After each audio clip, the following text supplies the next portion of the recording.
Hello, E39 source. This is Newton again with a, believe it or not, 2-year update on my 2000 titanium silver E39 M5.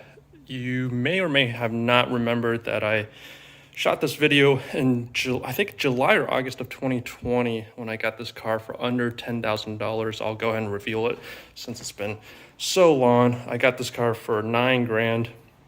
And yeah, I'm sure there's a link down below somewhere with the original video I shot of this car and all the things I needed. It was in a fairly rough shape. Well, maybe not too rough, but it was needed some loving for sure. And what I did was go ahead and restore most of this car over the course of 2 years, made it my pandemic project. Now I decided to DIY most of everything this car needed right here in this garage. I'm sure if I dropped it off at Ryan's shop or something, it would have taken maybe a couple weeks to a couple months, but it took me 2 years. So today I'm gonna go ahead and walk through and show you everything I did to this car, cosmetics, mechanicals, trim pieces, whatever, electricals. I'll kind of go over everything, and yeah, it took quite a bit, but it's finally, at this point, I would say it's mostly done, probably 97% done. Well, with these cars, you're never truly done. So yeah, let's go ahead and dig in and I'll show you what I did. All right, so first things first, I deliberated a little bit on whether or not to facelift this 2000 model E39. I feel like 10 years ago, it was the only option is to take a 2000 or pre-facelift E39 and then facelift it with the later headlights, the tail lights, steering wheels, whatnot. I decided to go ahead and keep this car a original 2000 pre-facelift. I wanted to kind of keep that style. I took this car to Radwood, and yeah, I'm at this point loving this sort of nostalgic 90s, almost E36-esque type of look. So I want to keep that. Decided to do the refresh on the new lenses. These are Deepos. I didn't know until recently that you can still buy the OEM lenses, super expensive. I think they're $500 each side, but these Deepos will work for now.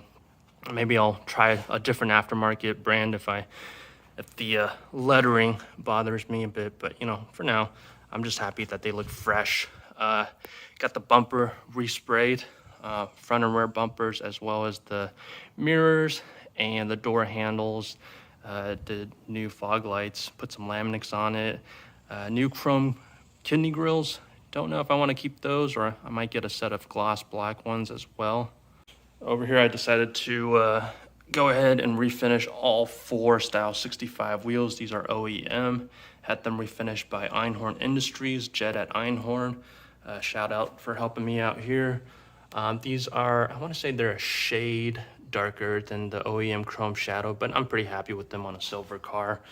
They're pretty close, and yeah, I'm happy with them. Over here, let's see, what else have I done? I'm sure I'm going to forget things. The OEM mirror glass, yeah, that was too rich for my blood. I decided to just go ahead and get some aftermarket ones. These are, I believe, heated but not dimmed. All right, let's move on back here. Let's see, what do I have?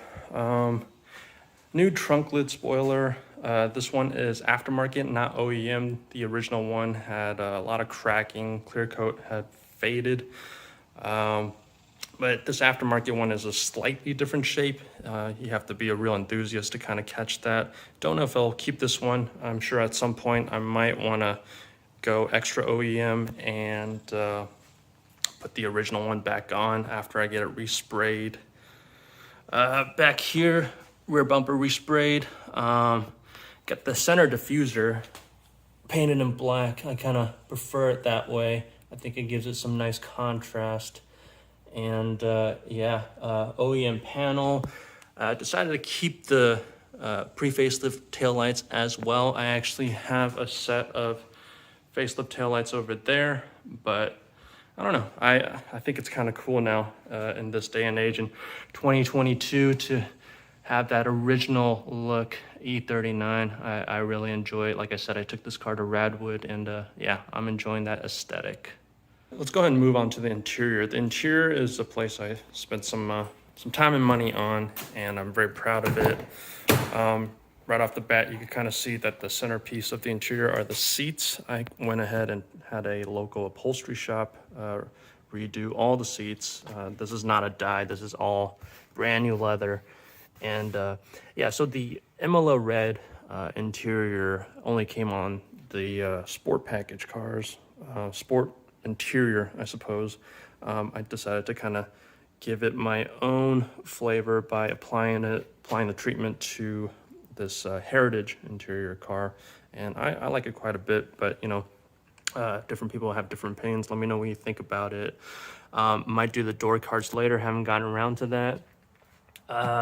Let's see. So the steering wheel, I have kept the original one. I actually want to find a rewrapped or refinished original pre-facelift style one, because I want to keep this car as 2000 as possible. But you will notice that I've had the 4x3 navigation screen replaced by the 16x9, just because the original 4x3 was failing, and they're really hard to find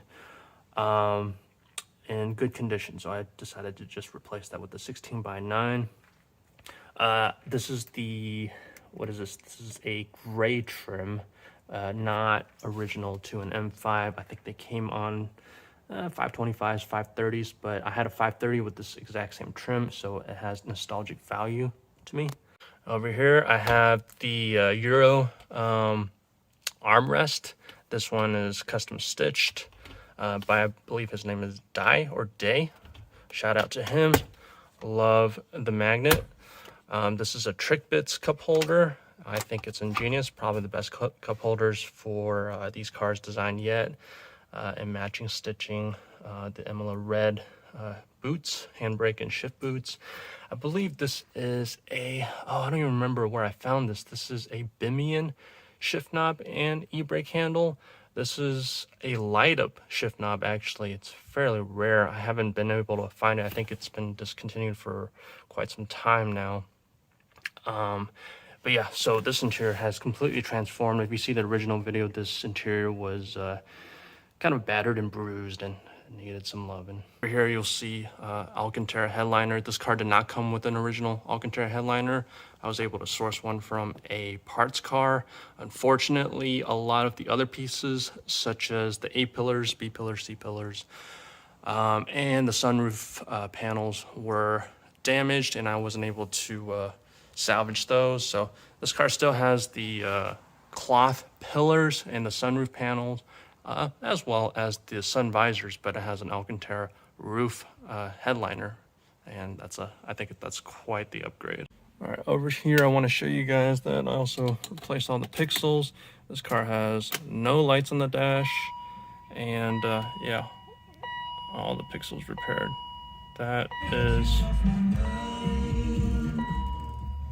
is the indicator of a healthy E39. Now, I also know that I said I wanted to keep this car very 2000s, very true to the original, and you'll notice I do have the gray gauges, which this car came with.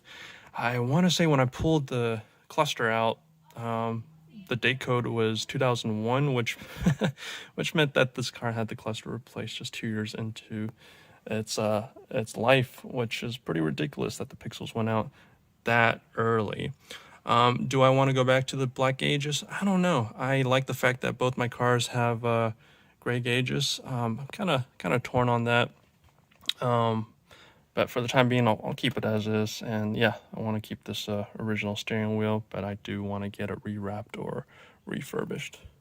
Other things I've done to this interior, new M5 door sills. These puppies were not cheap, to say the least.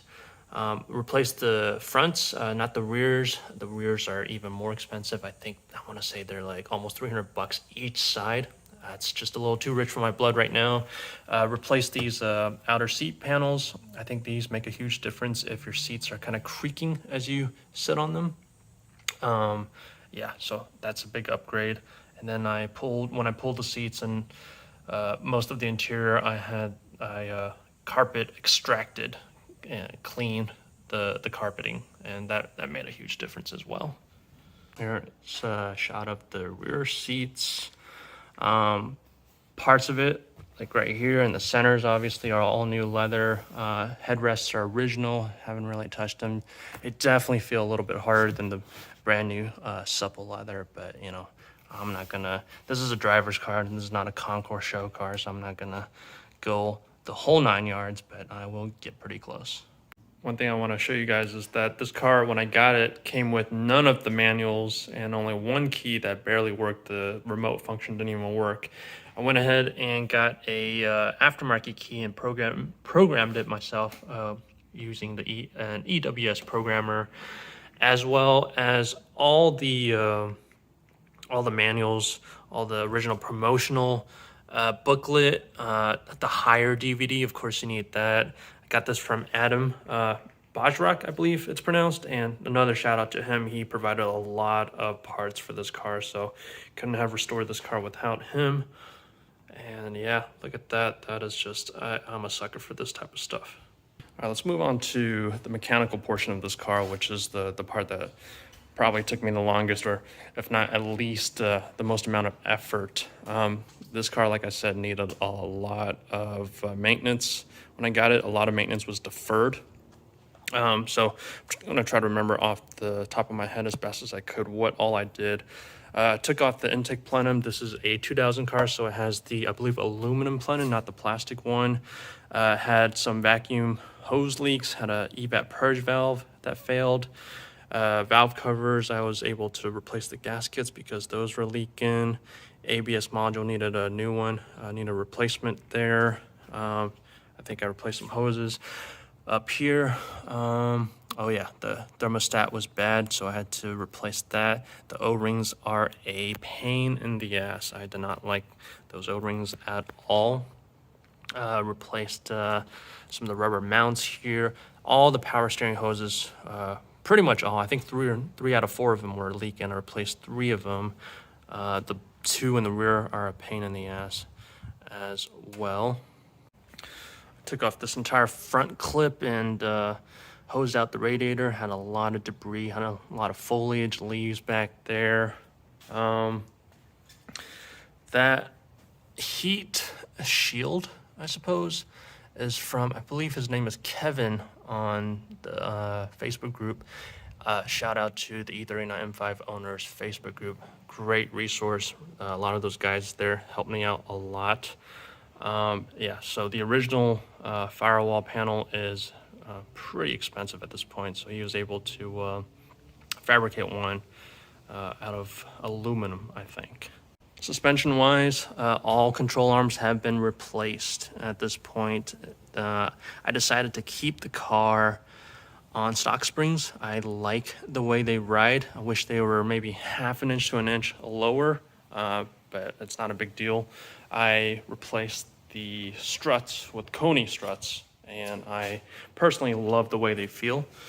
Thought about doing maybe coilovers, Bilstein PSS9s, I think, but you know what? I have a track car, and I want this car, I want my E39 to ride very, very comfortably. All right, and then the biggest part of the job, or biggest part of this car that I did, was probably refresh the rear end bushings, the diff bushings. Had to drop the subframe, the rear subframe for that, or lowered it a couple inches. So took out the exhaust by myself in this garage on jack stands. Don't recommend that job on jack stands. Yeah, drop that exhaust. Dropped the drive shaft. I had the drive shaft sent out to drive shaft specialists, I believe they're called, in San Antonio. They rebuilt the drive shaft, new jubal, new, what do I have in there? Everything, basically, all the bushings. The front diff bushing is a solid one from Einhorn. I think from what I've gathered online, the community, that's the consensus the community provided. These exhaust tips came with the car. They're Timmy tips, I believe. And that was slightly before my time. I think there was a Timmy Fest for these cars back then. This has the muffler delete. I bought the car with the muffler delete. I've thought about putting a muffler on it to quiet it down just a tad, but it does sound good. These S62s definitely sound very good without the muffler, so I'm gonna keep it for the time being. But yeah, let me know what you think if I should throw a muffler on. You guys, I'm sure, have heard the muffler delete E39M5s. They sound fantastic. All right, so what's left for this car? I said this car is almost done. It could really use a paint correction. I'm gonna go get some dings and dents PDR'd out, and after that, we'll probably get a professional paint correction. I think the MAF sensors are going, so I'll replace that as well. And then the only thing beyond that mechanically that it needs is probably just new brakes. The brakes right now work fine, but I want to rebuild the calipers, new rotors and pads at some point. It already has stainless brake lines that I got out of the way. And once again, I want to shout out to the community E39M5 owners group. I want to shout out to Ryan at E39 Source for really providing a lot of information on how to work on these cars, the ins and outs of them. And I am just super stoked to have made this my pandemic project. Like I said, it took me 2 years to restore this car and get it to a point to where I really enjoy it as a clean driver's car, not a show car, not a concourse car, not a collector car. Just a really clean and tidy driver's car. All right. Well, that's it from me. I appreciate you guys for watching, and until next time.